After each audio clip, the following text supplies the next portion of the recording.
7 things people say that instantly kill attraction.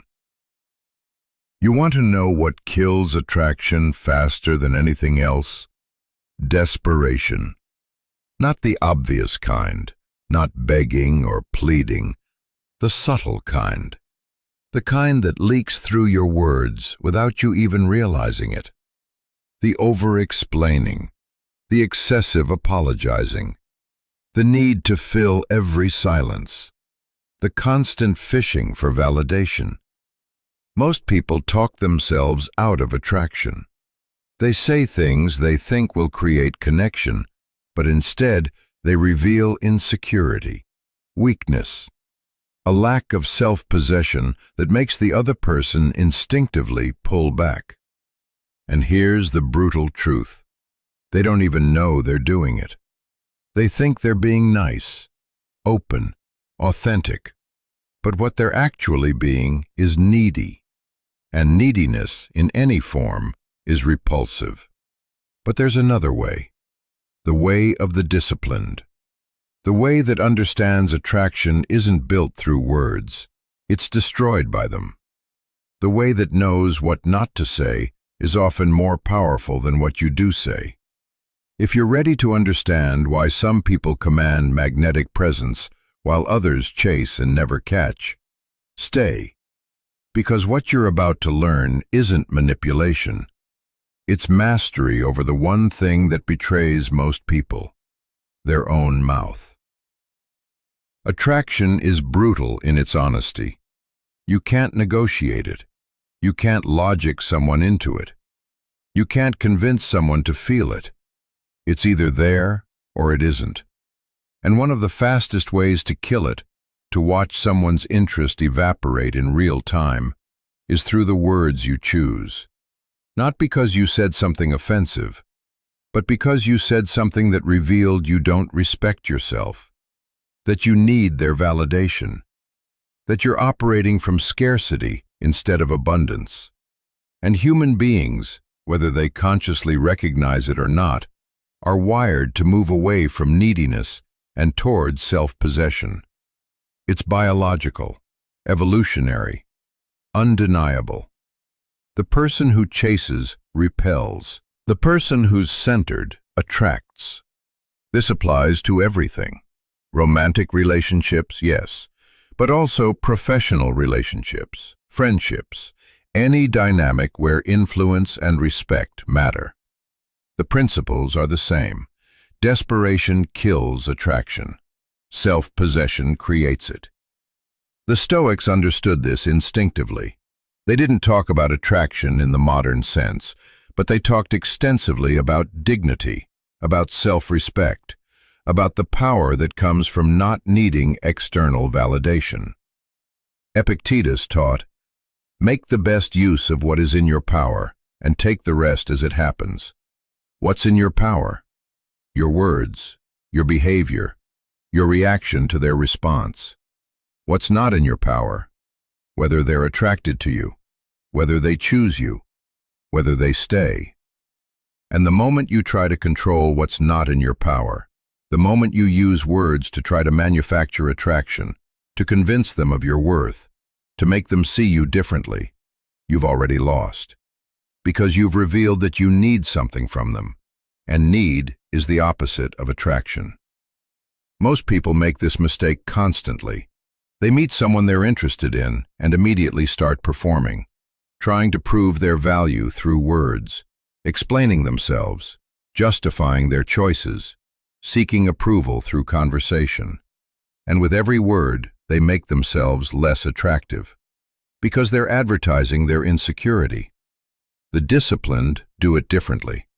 They understand that less is more, that mystery is magnetic, that the person who doesn't need to convince you of anything is infinitely more compelling than the person who won't shut up about how great they are. Let's break down the 7 specific things people say that instantly destroy attraction. Not pickup artist tricks, not manipulation tactics, but honest patterns that reveal character flaws. Flaws you can fix once you see them. 1. Over-explaining yourself. I know this might sound weird, but let me explain why I did that. I just want you to understand that the reason I said that is because... Stop. Just stop. The fastest way to kill attraction is to over-explain yourself, to justify your choices, to give someone a detailed breakdown of your reasoning as if you need their approval to exist. And here's what most people don't realize. When you over-explain, you're not creating clarity, you're creating doubt. You're signaling that you're not confident in what you said or did, so you need to walk them through your internal process to get them to accept it. But attractive people don't do that. They say what they mean, they do what they choose, and they let it stand without needing a supporting essay. Think about someone you find genuinely compelling, someone who commands rooms without trying. Do they explain themselves constantly? Do they justify their decisions to strangers? Do they need you to understand why they made the choices they made? No, they just are. They exist with a certainty that doesn't require your comprehension or approval. That's the energy. That's what creates attraction. When you say, I know this might sound weird, but you're already apologizing for what you're about to say before you say it. You're preemptively seeking forgiveness. And that instantly positions you as someone who doesn't trust their own judgment. When you say, let me explain why I did that, you're turning a simple action into a trial where you're simultaneously the defendant and the lawyer. And no one finds that attractive. They find it exhausting. The Stoics practiced economy of speech. Seneca wrote, "We are more often frightened than hurt, and we suffer more in imagination than in reality." That applies here. Most of the time when you feel compelled to explain yourself, it's because you're imagining judgment that isn't even happening. You're projecting your own insecurity onto the other person, and then scrambling to manage it through words. But here's the paradox. The more you explain, the more suspicious you look. Because confident people don't need to justify themselves. They just exist. They trust that their actions speak louder than any explanation could. So what do you do instead? You make your statement, you make your choice, you take your action, and then you stop talking. If they ask for clarification, you can provide it, briefly. But you don't preemptively defend yourself against imaginary criticism. Example: week. I know it's kind of far, but I really like this restaurant because the food is amazing, and I think you'll really enjoy it, and I've been wanting to try it for a while, and... strong. I made reservations at restaurant, looking forward to it. See the difference? One is seeking approval, the other is stating a decision.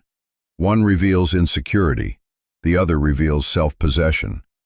And that self-possession, that quiet confidence in your own judgment, is magnetic. Because it signals something rare. You're not trying to manage their perception of you. You're just being you. And if they don't like it, you'll survive. You're not dependent on their approval. And ironically, that independence is exactly what makes you attractive. Most people kill attraction through 1,000 tiny explanations. They explain why they ordered what they ordered, why they chose the route they chose, why they like what they like. And with each explanation, they're chipping away at their own mystique. Because mystery is attractive. Certainty is attractive. But constant justification?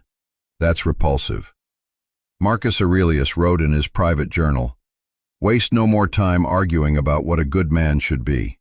Be one." The same applies here. Waste no more time explaining what you are. Just be it. Let your actions and your presence speak, and trust that the right people will see it without needing a guided tour. The practice is simple but difficult. Notice when you feel the urge to explain yourself. Pause. Ask yourself, did they actually ask for an explanation, or am I offering one because I'm uncomfortable? If they didn't ask, don't explain. Just let it be. You'll feel the discomfort, that urge to fill the space, to make sure they understand, to manage their potential judgment. But that discomfort is exactly what you need to sit with. Because on the other side of that discomfort is power. The power of not needing to be understood. The power of trusting yourself enough to let your choices stand without defense. And that power, that's what attraction looks like. 2. Fishing for validation. Do you think was that okay? Did I do that right? Am I being weird? Do you like this? Every question fishing for validation is a brick in the wall between you and attraction. Because what you're really asking isn't the surface question. What you're really asking is, please reassure me that I'm acceptable. Please confirm that I'm worthy. Please validate my existence because I can't do it myself. And that's a burden no one wants to carry. Attractive people don't outsource their self-worth. They don't need constant confirmation that they're doing okay.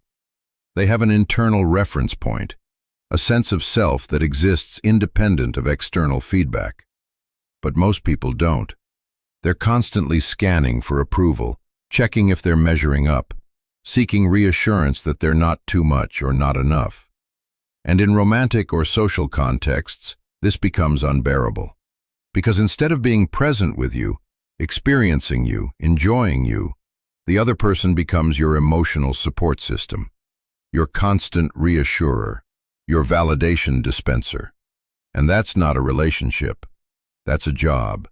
And it's exhausting. Epictetus taught his students, "Don't seek to have events happen as you want them to, but instead want them to happen as they do happen, and your life will go well."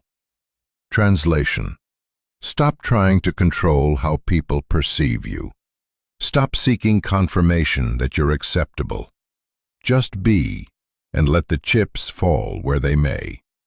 Because here's the truth. When you seek validation, you've already decided you're not enough. And the other person will sense that. They'll feel the weight of your need, and they'll pull away. But when you exist without needing validation, when you're comfortable in your own skin, regardless of their reaction, that creates space for genuine connection. Because they're not managing your ego. They're just experiencing you. The practice. Notice when you're about to ask a validation-seeking question. Do you think I'm funny? Was that stupid? Do you like me? Stop. Don't ask. Instead, trust yourself. Trust that you are who you are, and the right people will appreciate it without needing to be polled. This doesn't mean you can't ever ask for feedback, but there's a difference between genuinely seeking input to improve and constantly seeking reassurance that you're okay. Genuine feedback. How do you think that presentation went? What could I improve? Validation seeking. Was I okay? Did I sound stupid? Did they hate me? One is about growth. The other is about soothing insecurity. And attractive people don't burden others with soothing their insecurity. They handle that internally. They build their own foundation of self-respect so solid that external feedback can inform them without defining them. Carl Jung said, "The privilege of a lifetime is to become who you truly are." But you can't become who you truly are if you're constantly adjusting yourself based on whether others validate you. You just become a reflection of their expectations, a performance, not a person. The most attractive thing you can do is be so comfortable with yourself that you don't need anyone to confirm you're okay. You just know. And that knowing, that quiet confidence, is magnetic. 3. Apologizing for existing. Sorry to bother you, but I'm sorry, I know you're busy. Sorry if this is stupid. Sorry for texting. I'm sorry I'm not. Stop apologizing for things that don't require apologies. Every unnecessary sorry is you telling the world, I don't deserve to take up space. I don't deserve your attention. I'm an inconvenience just by existing. And if you believe that about yourself, why would anyone else disagree? Apologies have their place. When you've genuinely wronged someone, when you've made a mistake that affected them, when you need to acknowledge harm and make it right. But most people apologize constantly for things that aren't wrongs. They apologize for having needs, for asking questions, for existing in proximity to others. And every time they do, they shrink. They make themselves smaller, less significant, less worthy of respect. And attraction flows toward those who respect themselves, not those who constantly apologize for breathing. This is especially common in people who were taught to be overly accommodating, to not impose, to make themselves convenient at all times. And those lessons, while possibly well-intentioned, create adults who can't command respect because they don't respect themselves enough to stop apologizing for their own existence. Seneca wrote, "A gem cannot be polished without friction, nor a man perfected without trials." But you can't be polished into something valuable if you're constantly apologizing for taking up the space necessary to be polished. The practice. Before you say sorry, ask yourself, did I actually do something wrong, or am I just apologizing for existing? If you didn't do anything wrong, don't apologize. Instead, just state what you need or say what you want to say. Weak. Sorry to bother you, but could you help me with this? Strong. Could you help me with this when you have a moment? Weak. I'm sorry if this is a dumb question, but... Strong. Quick question. See the difference?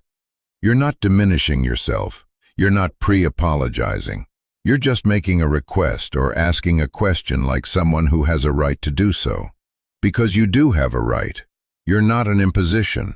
You're a person with needs and questions and a legitimate claim to space and attention. And when you carry yourself like that, when you stop apologizing for your existence, people treat you differently. They respect you more. They take you seriously. They feel your worth because you're demonstrating it. The most attractive people you know, they don't apologize unless they've genuinely wronged someone. The rest of the time, they just exist, unapologetically. And that unapologetic existence is part of what makes them magnetic. 4. Broadcasting your insecurity. I'm not good at this, but I'm probably going to mess this up. I'm not as talented, smart, attractive as... You're probably going to think this is stupid. Every time you broadcast your insecurity, you're asking the other person to disagree with you, to reassure you, to manage your self-doubt. And most of the time, instead of disagreeing, they just absorb it. They take your self-assessment as accurate, because you're the expert on yourself, right?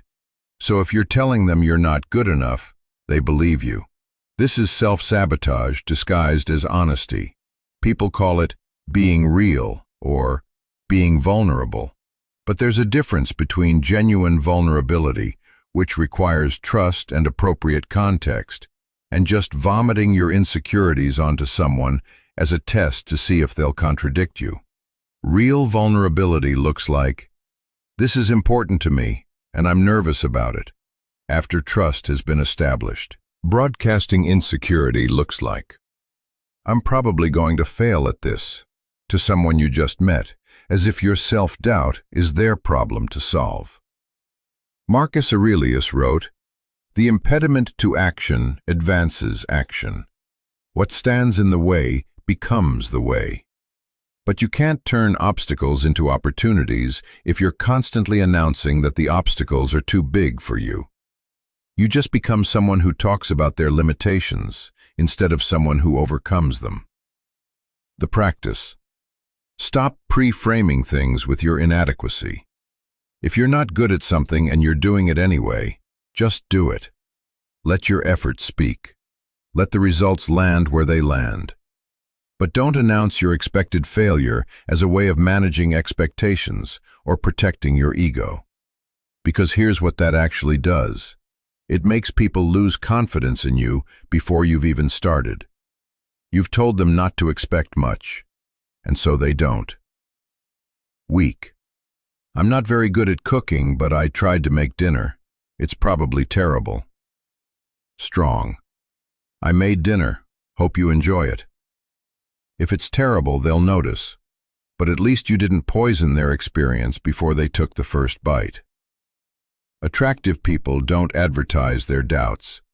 They acknowledge them internally, and then they act anyway. And that courage, that willingness to try despite uncertainty, is far more compelling than constant self-deprecation disguised as humility. 5. Complaining and negativity. My job is terrible. This place sucks. I hate how everything is so. Chronic complaining is poison to attraction. Not because life doesn't have legitimate difficulties, it does, but because the person who complains constantly is telling you something important about themselves. They're a victim. Life happens to them. They have no agency, no power, no ability to change their circumstances. And victimhood isn't attractive. It's repulsive. Because on some level, people understand that if you date or befriend a chronic complainer, you'll eventually become one of the things they complain about. Their negativity isn't circumstantial. It's characterological. The Stoics were brutally practical about this. They lived through plagues, wars, exile, persecution, and yet their philosophy wasn't complaint. It was acceptance and action. Marcus Aurelius. You have power over your mind, not outside events. Realize this, and you will find strength. The person who complains about everything they can't control is demonstrating they haven't realized this. They're still trying to control the uncontrollable through complaint, as if their dissatisfaction will somehow change reality. But it won't. It just makes them unbearable to be around. The practice. Before you complain, ask, can I change this? If yes, am I taking action? If no, why am I talking about it? If you can change it and you're not taking action, complaining is just procrastination with words. If you can't change it, complaining is just spreading negativity for no purpose. Instead, either take action or accept it and move on. This doesn't mean you become fake positive. It means you become solution-oriented, reality-based, adult. Weak.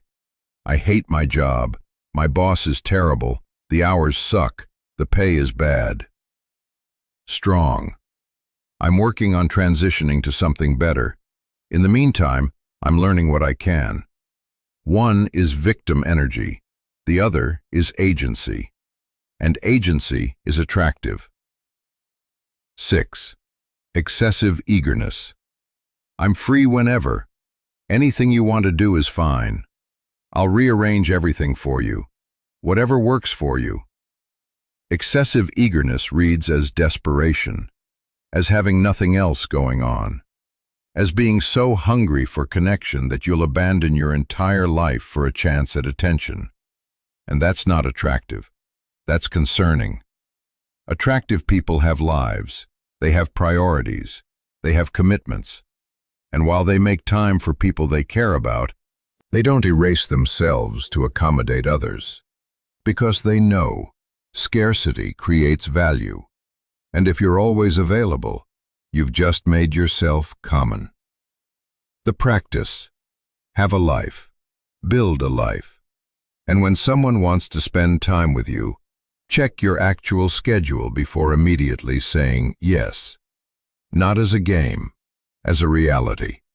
Because your time actually is valuable, and treating it like it is makes others treat it that way too. 7. Talking too much. The final attraction killer is simple. You talk too much. You fill every silence. You dominate conversations. You share every thought that crosses your mind. And in doing so, you leave no room for mystery, for curiosity, for the other person to wonder about you. The most attractive people know when to stop talking. They're comfortable with silence. They let others speak. They don't perform, they just are. Seneca. Silence is a lesson learned from the many sufferings of life. Learn it before you have to suffer through watching someone's attraction to you die because you wouldn't shut up. Integration. So what happens when you eliminate these 7 patterns? When you stop over-explaining, stop seeking validation, stop apologizing for existing, stop broadcasting insecurity, stop complaining, stop being too eager, stop talking too much. You become someone rare, someone centered, someone who doesn't need anything from anyone. And that independence, that self-possession, is magnetic. Not because you're playing hard to get, but because you've built a foundation of self-respect so solid that other people feel it and instinctively move toward it. Attraction isn't something you create through words. It's something you destroy through them. The disciplined understand this. They say less, reveal slowly, and let their presence do the talking. This week, pay attention to your words. Notice when you're about to over-explain, when you're fishing for validation, when you're apologizing unnecessarily, when you're broadcasting insecurity. And stop. Just stop. Let the silence be.